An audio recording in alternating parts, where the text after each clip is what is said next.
Hello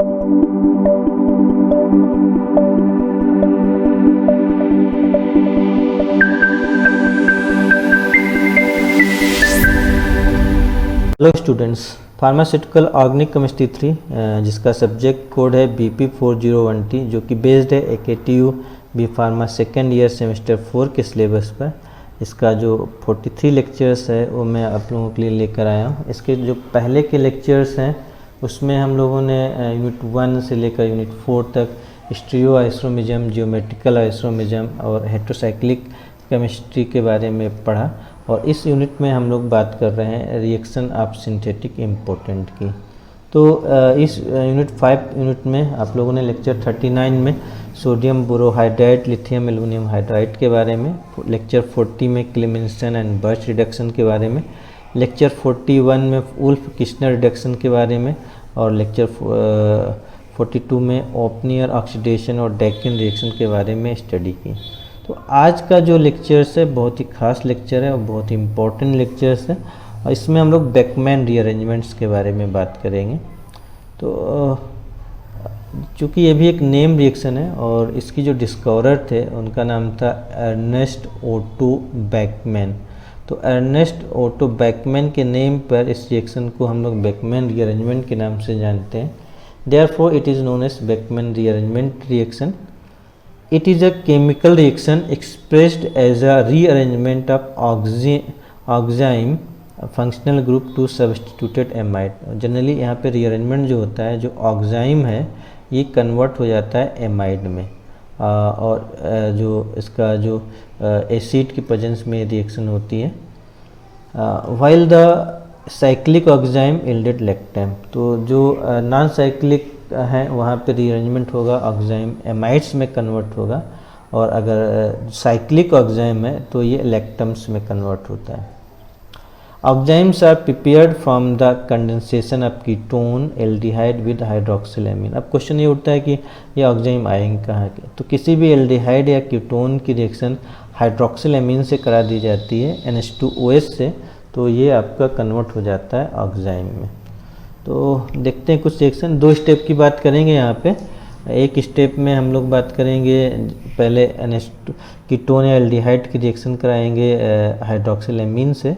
तो आप देख सकते हो नीचे कीटोन या एल्डिहाइड का एग्जांपल लिया गया, और ये NH2OH रिएक्शन कर रहा है in the presence of acid. तो सबसे पहले जो है R1NOH बन गया, तो ये ऑक्साइम बनता हुआ दिखाया गया है। और जो ऑक्साइम में जैसे एसिड डाला जाता है तो रीअरेंज हो जाता है। रीअरेंज होने पर जो दोनों R में से जो एक R ग्रुप है वो जाकर के N के साथ में जुड़ जाता है, ऐसे यहाँ पे जुड़ा हुआ है, और जहाँ से R निकला हुआ है उस पॉइंट पर एक CO ग्रुप इंट्रोड्यूस हो जाता है। तो इस तरीके से आपका ये एमाइड बन जाता है, ऑक्साइम कन्वर्ट हो जाता है एमाइड में। इसी प्रकार अगर साइक्लिक कीटोन की बात करें, यहाँ पे कोई भी चेन हो सकती है, 3 मेंबर, 4 मेंबर, 5 मेंबर, 6 मेंबर, तो इसलिए यहाँ पे मैंने N लगा दिया है। जनरली 5 और 6 मेंबर की जनरली ज़्यादा बात की जाती है, इसलिए 5 मेंबर की रिंग में N लगाया हुआ है। यहाँ पे N = 0, 1, 2, 3 कुछ भी हो सकता है। तो पहले हम लोग इसका ऑक्साइम बनाएंगे, NH2OH से जब भी रिएक्शन कराएंगे तो CO कन्वर्ट हो जाएगा NOH में, साइक्लिक ऑक्साइम बनता है, और फिर H2SO4 डालने पर, हीट करने पर नॉर्मली एक रिंग बढ़ जाएगी। यहाँ पे जो 5 मेंबर रिंग है वो 6 मेंबर हो जाएगी। तो पहले देखो 5 मेंबर रिंग बनाया था, यहाँ पे 6 मेंबर है, 6 है तो 7 हो जाएगी। इस तरीके से रिंग बढ़ेगी। तो क्यों बढ़ेगी? क्योंकि ये जो N है वो जाके रिंग के बीच में जुड़ जाता है, इसमें रिंग के बीच में जुड़ता है। जनरली ये वाला जो रेड वाला बॉन्ड है वो देखो N से जुड़ गया है यहाँ पे, और जो ये वाला पॉइंट है, और इस पॉइंट पे आपका एक CO ग्रुप जनरेट हो गया। तो यहाँ पे आपका CO जनरेट हो जाता है, और जो ये रेड वाला बॉन्ड है N से जुड़ जाता है। तो 5 मेंबर रिंग में एक NH एक्स्ट्रा आने की वजह से ये 6 मेंबर का हो जाता है। तो इस तरीके से जो कंपाउंड, साइक्लिक कंपाउंड बनते हैं NHCO इसमें प्रेजेंट होता है, इनको हम लैक्टम्स कहते हैं। तो साइक्लिक कीटोन लैक्टम्स बनाते हैं। बेकमैन रीअरेंजमेंट की मैकेनिज्म की बात की जाए, वैसे 2 मैकेनिज्म पढ़नी चाहिए। हमने एक मैकेनिज्म यहाँ पे ओपन चेन वाली पहले दिखाई हुई है, तो आप यहाँ पे देख सकते हो कि पहले ऑक्साइम लिया H+, O के साथ में जुड़ता है और O प्लस OH बना लेता है और फिर डिहाइड्रेशन हो जाता है इसका। तो डिहाइड्रेशन होने से H2O बाहर निकल जाता है और इसी के साथ में होता है बेकमैन रीअरेंजमेंट। तो 3 स्टेप एक साथ यहाँ पे मैंने दिखाए हुए हैं कि पहले जैसे ही OH निकलता है, यहाँ पे देखिए OH निकलते हुए दिखाया गया, तो OH बाहर निकलेगा और CR बॉन्ड क्या होगा, ये यहाँ पे बॉन्ड ब्रेक होगा। और N क्या करता है, N फिर जो R को अपनी ओर खींच लेता है, N R को अपनी ओर खींच लेता है। तो इस प्रकार ये R जो है R की शिफ्ट हो जाती है, जो रेड कलर का R है इसकी शिफ्ट हो जाती है। इसी को बेकमैन रीअरेंजमेंट कहा जाता है।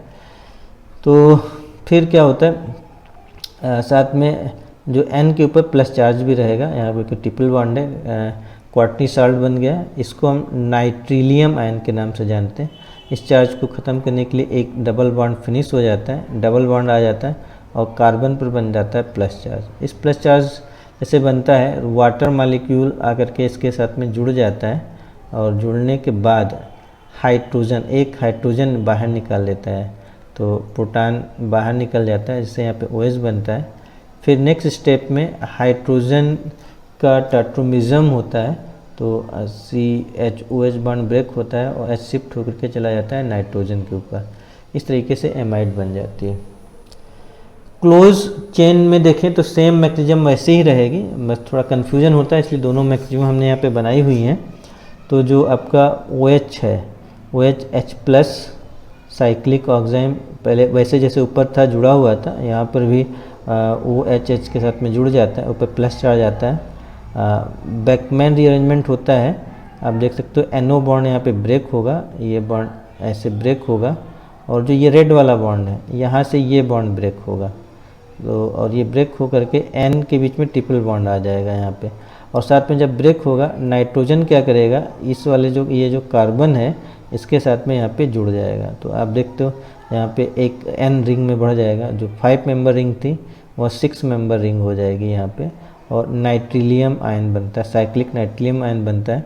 फिर डबल बॉन्ड का इलेक्ट्रॉन शिफ्ट हो जाता है N के ऊपर, दूसरे कार्बन पर प्लस चार्ज आ जाएगा और प्लस चार्ज से वाटर मॉलिक्यूल जुड़ जाता है, ऑक्सीजनियम आयन बनाता है और ऑक्सीजनियम आयन बनाने के बाद H बाहर निकलता है, तो H प्लस बाहर निकल जाता है और फिर H की शिफ्टिंग हो जाती है, H की शिफ्टिंग हो करके ये चला जाता है N के ऊपर, और जिससे जो है आपका एक लैक्टम बनता हुआ दिखाई देता है। तो इस तरीके से जो ओपन चेन है वहाँ पे एमाइड कंपाउंड कहलाएगा फाइनल प्रोडक्ट, दूसरा लैक्टम कहलाएगा। यहाँ पे कुछ स्पेसिफिक कंडीशन है, हम उनकी बात करेंगे। तो ग्रुप माइग्रेशन, जैसे पीछे हम लोग कीटोन पढ़ रहे थे, उसमें 2 ग्रुप हैं R1 R2, तो माइग्रेट कौन सा ग्रुप करेगा, तो ये पीछे हम लोगों को ध्यान देना चाहिए था। तो in unsymmetrical ketoxime there are 2 groups that could migrate, 2 group हैं अनसाइमेट्रिकल कीटो एंजाइम है, तो जिनके दोनों साइड में R1 R2 डिफरेंट हैं, तो वहाँ पे 2 तरीके से माइग्रेशन हो सकता है। Generally the group trans to the OH group of unsymmetrical ketoxime migrate, कोई भी ग्रुप जो एंजाइम के OH के ट्रांस होता है, अपोजिट डायरेक्शन में होता है, जनरली वही माइग्रेट करता है रिएक्शन में। जैसे एग्जांपल देखते हैं, जैसे PH और Me ग्रुप है, इसका हम लोग एंजाइम बना रहे हैं NH2OH, H2 है, तो H2 एंजाइम बन गया। तो पीएच जो है OH से ट्रांस है अपोजिट डायरेक्शन में, तो N पे जो है आपका जो शिफ्टिंग होगी बेकमैन रिएक्शन में वो आपकी पीएच की होगी, मिथाइल की नहीं होगी। तो N फिनाइल एस्टामाइड प्रोडक्ट बनता हुआ दिखाई देगा। तो अगर इसका उल्टा होता कि आपका OH ग्रुप आपका E ना होकर के Z होता, OH इधर होता, तो मिथाइल ग्रुप का ट्रांसफ़र होता, तब N मिथाइल एस्टामाइड फॉर्म होता हुआ दिखाई देता। कुछ इसी प्रकार एग्जाम्पल देखते हैं इसके, जैसे पेंटेन 2 ओन है, पहले NH2S से रिएक्शन कराएंगे तो आपका ऑक्साइम बन जाएगा NOH ग्रुप। आप देख सकते हो मेथिल प्रोपाइल चेन जो है N प्रोपाइल चेन इसकी अपोजिट डायरेक्शन में, तो प्रोपाइल चेन का माइग्रेशन होगा यहाँ पे और N प्रोपाइल एस्टामाइड बनेगा। ऐसे बेंजोफिनॉन में देखें तो दोनों रिंग सेम है, किसी को भी माइग्रेट करा दो कोई दिक्कत नहीं। तो बेंजोफिनॉन ऑक्साइम है, OH ग्रुप है, तो ये जो रेड वाली रिंग है ये OH के अपोजिट है, इसलिए ये रिंग आपकी माइग्रेट करती हुई दिखाई देगी, तो N फिनाइल बेंजामाइड बन जाएगा। ऐसे ये रिएक्शन हम लोग पीछे पढ़ के आए हैं। आइसोक्विनोलिन की सिंथेसिस में ऑक्साइम की बात करते थे, जिसमें सल्फ्यूरिक एसिड के स्थान पे P2O5 रिएजेंट लिया जाता है। तो यहाँ पर भी बेकमैन रीअरेंजमेंट होता है, जो आपका जनरली जो N है, ये वाला जो बॉन्ड है ये आपका शिफ्ट करता है, N के साथ में जुड़ जाता है, N6 2H बना लेता है। फिर उसके बाद ये हीट करने पर क्या होता है, साइक्लाइज होकर के आइसोक्विनोलिन में कन्वर्ट हो जाती है। तो ये थे बेकमैन रीअरेंजमेंट के कुछ एग्जाम्पल। ऐसे कुछ और लेक्टम के एग्जाम्पल देखते हैं। जैसे साइक्लोपेंटेनोन की बात की जाए तो साइक्लोपेंटेनोन में NH2S से रिएक्शन कराएंगे तो साइक्लोपेंटेनोन ऑक्साइम बन जाएगा। और साइक्लोपेंटेनोन जो ऑक्साइम है, इसमें आपका ये जो रेड वाला कार्बन है ये इसके साथ में जाकर के यहाँ पे जुड़ेगा और यहाँ पर आपका डबल बॉन्ड डेवलप होगा। तो ये ग्रीन कलर से डबल बॉन्ड डेवलप है और NH के साथ में रेड वाला बॉन्ड जुड़ गया है।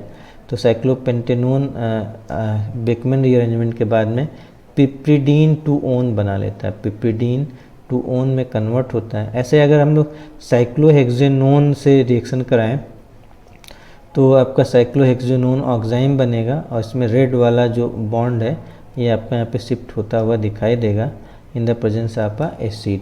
तो जो 6 मेंबर की रिंग है वो 7 मेंबर रिंग में कन्वर्ट हो जाएगी, जिसे हम लोग एजीपेंटोन के नाम से जानते हैं। और इसका कॉमन नेम कैप्रोलेक्टम है और कैप्रोलेक्टम का यूज़ जो है नायलॉन 6 पॉलीमर बनाने में किया जाता है। तो caprolactam is use for the preparation of nylon 6 polymer. तो ये था लेक्चर्स 43। हम लोग नेक्स्ट लेक्चर्स में बात करेंगे सिमिट रीअरेंजमेंट की। तो अगर अभी आप लोगों ने चैनल को सब्सक्राइब नहीं किया है तो चैनल को सब्सक्राइब करें, लाइक करें और शेयर करें। मिलते हैं नेक्स्ट लेक्चर्स में।